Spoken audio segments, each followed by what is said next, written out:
রাজনীতিতে চিরস্থায়ী বন্ধু বা শত্রু বলে কিছু হয় না। এক রাজনৈতিক শত্রুতার সমাপ্তিতে সূচনা হয় আর এক শত্রুতার। রাষ্ট্রপতি পদপ্রার্থী হিসেবে প্রণবের নামে মমতার আপত্তি এবং সোনিয়ার বিরুদ্ধে গিয়ে সোমনাথ চট্টোপাধ্যায়ের নাম প্রস্তাবের মধ্যে দিয়ে এই বহুচর্চিত প্রবাদটি ফের সামনে চলে এলো। একদিকে অবসান ঘটল 28 বছরের মমতা সোমনাথ রাজনৈতিক শত্রুতার, অন্যদিকে সূচনা হলো কংগ্রেসের সঙ্গে মমতার নয়া রাজনৈতিক সংঘাতের। সোমনাথবাবু, প্রথমেই জানতে চাইবো, এই যে ভারতবর্ষের পরবর্তী রাষ্ট্রপতি হিসেবে আপনার নাম উঠে এসেছে এবং অত্যন্ত শক্তিশালী রাজনৈতিক মহল থেকে উঠে এসেছে, এটা নিয়ে আপনার প্রতিক্রিয়া? শুনে নিজেকে সম্মানীয় মনে করছি, নিজেকে ভালো লাগছে সেটা যে আমার নামটা কেউ, এই দুটি বড় পার্টি তারা যোগ্য বলে মনে করেছেন আমার নামকে। এটা হচ্ছে কি বলবো, যে রাজনীতির প্রগতির ইতিহাসে এছাড়া কি বলবো। সালটা 1984, লোকসভা ভোট, কেন্দ্র যাদবপুর। বামফ্রন্ট প্রার্থী সিপিএম এর জাঁদরেল নেতা সোমনাথ চট্টোপাধ্যায়, তাঁর বিরুদ্ধে প্রার্থী খুঁজে পাচ্ছে না কংগ্রেস।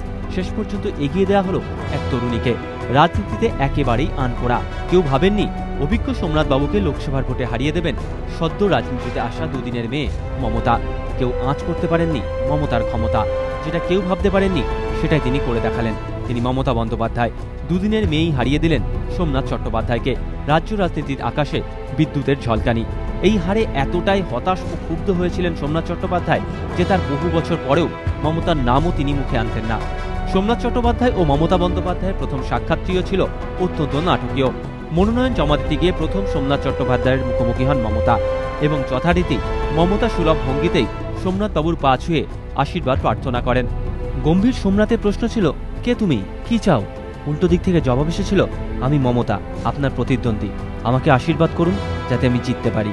আদালতে বাকযুদ্ধে অশোক সেনও যা করতে পারেননি তা করে দেখিয়েছিলেন মমতা। মুহূর্তের মধ্যে নির্বাক করে দিয়েছিলেন সোমনাথকে। মুখ থেকে একটাও শব্দ বের হয়নি। দিন যত এগিয়েছে, কেমব্রিজ থেকে ব্যারিস্টারি পাশ করা সোমনাথের সঙ্গে কালীঘাটের অপরিসর ঘরে বেড়ে ওঠা মমতা বন্দ্যোপাধ্যায়ের সম্পর্কের তিক্ততা ততই বেড়েছে। সোমনাথ চট্টোপাধ্যায় যখন লোকসভার অধ্যক্ষ, তখন সাংসদ মমতা বারবার অভিযোগ করেছেন তাকে লোকসভায় বলার যথাযথ সময় দেওয়া হচ্ছে না। সংসদের ভেতরেই রাগের বহিঃপ্রকাশও ঘটেছে। বিধানসভা ভোটে জেতার পর অবশ্য সোমনাথের বাড়ি গিয়ে সেই তিক্ততার অবসান ঘটানোর চেষ্টা করেছেন মমতা বন্দ্যোপাধ্যায়। সবশেষে এবার মাস্টার স্ট্রোক দিলেন তিনি। প্রণব মুখোপাধ্যায়ের নামে আপত্তি করলেও যাতে বাঙালির আবেগে আঘাত না লাগে তা নিশ্চিত করতে জীবনের প্রথম রাজনৈতিক প্রতিদ্বন্দ্বীর নাম রাষ্ট্রপতি পদপ্রার্থী হিসেবে প্রস্তাব করলেন। এক দাদাকে আটকাতে এগিয়ে দিলেন আর এক দাদার নাম, এবিপি আনন্দ।